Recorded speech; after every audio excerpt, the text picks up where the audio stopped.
Welcome back to part 3 of the circuit. Still to come, the turds kick up a stink, Batgirl proves that a woman's intuition is always right, and Obi-Wan Kenobi shows off his weapon. But first, the most unusual celebrity interview in history.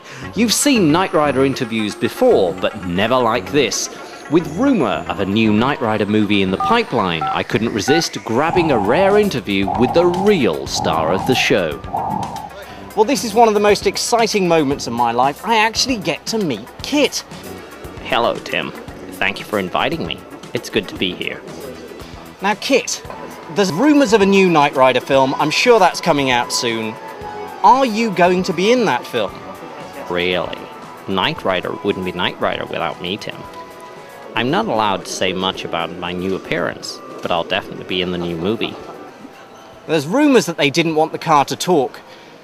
Now that sounds a bit balmy to me. Knightrider with a car that doesn't talk. Do you really think that they're going to get away with having a Knightrider car that doesn't talk in the new film? Tim, I think there's more chance of Michael Knight appearing dressed in bondage than of having a car that doesn't talk. But then, I suppose anything's possible. And I have been wrong before. Now, Hasselhoff, you've got a big bum print on your bonnet. Now, is he really that big? I mean, really, you must have a fairly sizable bottom to make a dent in a car like you. Please, I'm still traumatized. That part still freaks me out. I'd rather not talk about it. Oops, struck a nerve there, I think. But if KITT won't tell us any more about Hasselhoff's skid marks across his bonnet, then we'll have to ask his new best friend, Vinny, from Voodoo Knight Celebrity Car Hire, more formally known as KITT's UK agent. There's a big dent on KITT's bonnet. Now, I didn't think KITT could dent, but there is a big dent. He has a weakness, the Hoff. He melts. So that dent, what is that dent? David Hasselhoff, I mean, obviously he's getting on a bit there, but he does like to slide over the bonnet and scream to everyone that he's Michael Knight, just in case anyone wasn't 100% sure. But he did that at school disco. He does it quite a few times. At school disco he did it. He was flying across the bonnet and spread eagle on the bonnet, screaming to everyone he was Michael Knight. But he's working out quite a bit, I think, because not much fat cells on the rear area, and put a little dent in the bonnet. So that is a genuine Hoff bum print. Yeah, I was going to let you say that, but basically, yes. Poor KITT. I'm not sure. I think he quite likes it. But KITT wasn't the only famous vehicle at the memorabilia show. Other attractions included the van owned by the A-Team's gold-covered hardman, B.A. Baracus, Zhao's tricked-out Jaguar XKR from the Bond film Die Another Day, and this stylish number from the Austin Powers film, Gold Member. I love gold! Now that's what you call a cool vehicle. Oh, very shagadelic, man. Yeah. But I wasn't about to miss out on the photo opportunity with the Shaguar. Remind me to add this to my Christmas wish list. The lines, the style, the stormtrooper? Huh? What does he want? So have you got a license for this droid? So have you got a license for this droid? You have a license for this droid, sir. You don't want to see our license. You don't want to see our license. I don't want to see his license. So being here with the members of UK Garrison, the foremost costume group in the UK, I got chance to exercise my Jedi skills. But then I had a good teacher, and he's around here somewhere. Having escaped the wrath of the stormtroopers, we met up with Jedi Master Yoda. So Yoda, what's it like being a Jedi? Like any other job it is, but with funky robes. Fashionable until stolen by Al-Qaeda they were. It must be really cool being able to use the Force. What's that like? Fun it is, especially when you blow up the miniskirt. No, I'm joking, young one. I'm happily married Jedi. I have 4 page 3 model wives, and I do the motorpod every day. Hold on, I have an auto brewing.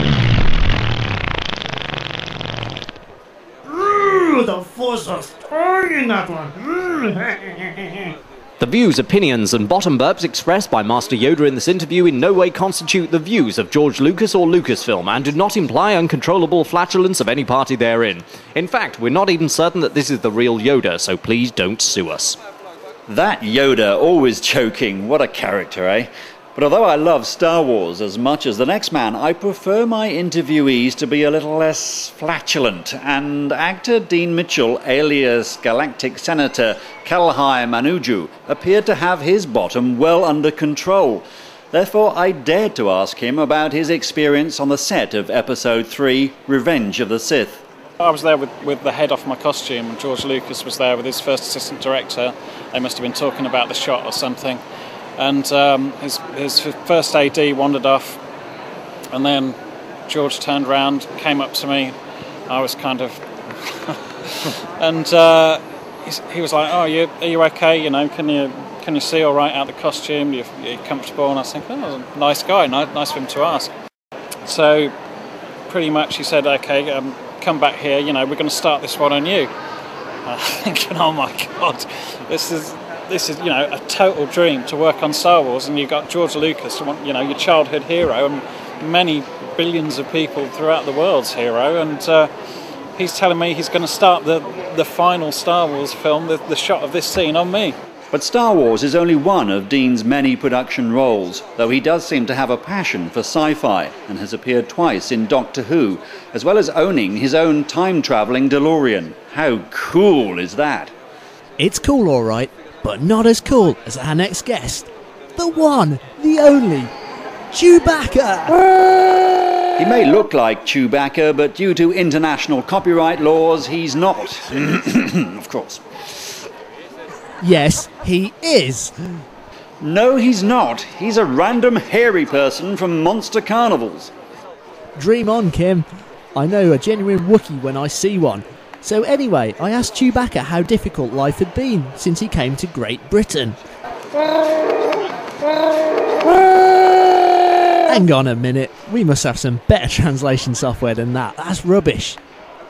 Ah, that's better. Do you need a big brush for doing your hair every day? Very big brush. Unfortunately, not available in this country. How do you get on with hair straighteners? I don't really use a hair straightener, to be perfectly honest with you, due to the possibility of singeing. Do you ever get fleas? No, not fleas, not since I got rid of the dogs.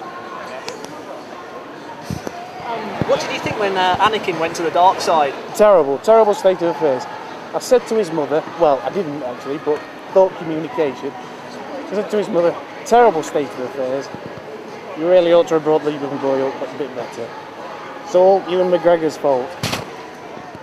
All right, so maybe it is Chewie, although for copyright purposes I can't admit it, even if he is one of my oldest drinking buddies.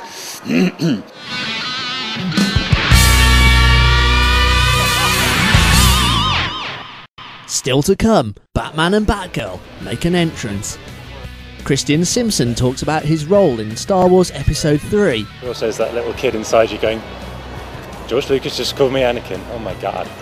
And if I were a betting man, I'd put money on the fact that the turds are likely to hit our screens very soon.